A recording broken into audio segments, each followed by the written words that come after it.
Bon, la question est sur le tapis, puisqu'on voit dans la presse anglo-saxonne, l'euro va éclater demain matin. Ça fait 1 an et demi qu'on voit ça, l'euro est toujours là, mais enfin bon, peu importe.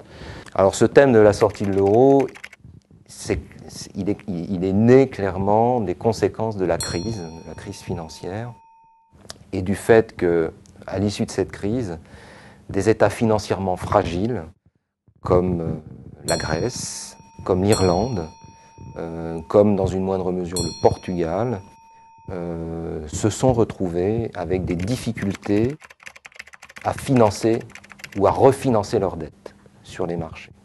Dans les années 90, avant que l'euro ne soit lancé, vous aviez une offensive dans certains milieux qui racontaient « It's a bad idea, it will never happen, it will fail ». Parce que c'était le Wall Street Journal et d'autres, donc c'est une mauvaise idée, ça n'arrivera jamais, de toute façon ça va se péter la figure. Il faut se poser la question, dans la conjoncture actuelle, sortir de l'euro, ça veut dire quoi? Il faut prendre des pays qui sont en très bonne posture. Est-ce qu'ils ont intérêt à sortir de l'euro? Je pense à l'Allemagne. Ou des pays qui sont en mauvaise posture. Est-ce qu'ils ont intérêt à sortir de l'euro? Je pense à la Grèce.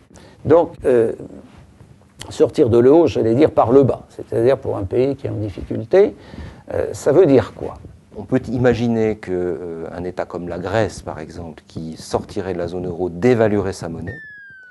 Mais la dette de la Grèce est libellée en euros. Donc la charge de la dette dans une monnaie dévaluée pour les Grecs deviendrait immédiatement insupportable.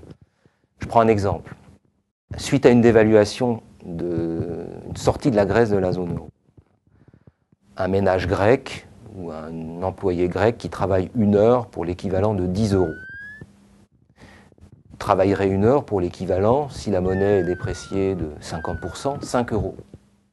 Mais la dette reste à l'équivalent de 10 euros. Ce qui veut dire que la charge de travail ou la quantité d'heures ouvrées pour rembourser la dette double.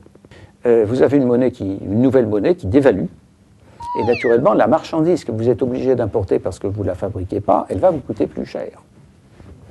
Et donc, ça va vous faire de l'inflation importée. Sauf si vous avez un bon plan de rigueur. Pourquoi fallait-il un plan de rigueur que vous n'acceptez pas? Parce que vous avez un déficit. Ça veut dire quoi un déficit? Vous gagnez 90 et vous dépensez 100.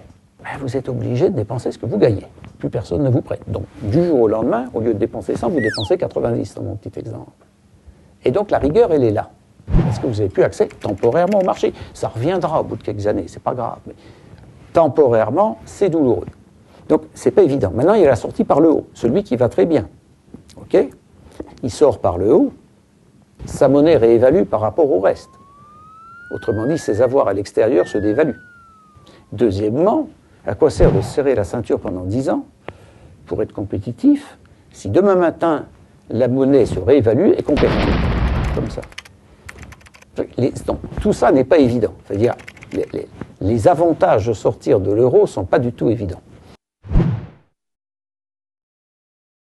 Ben, mon espoir, c'est que cette crise serve à quelque chose.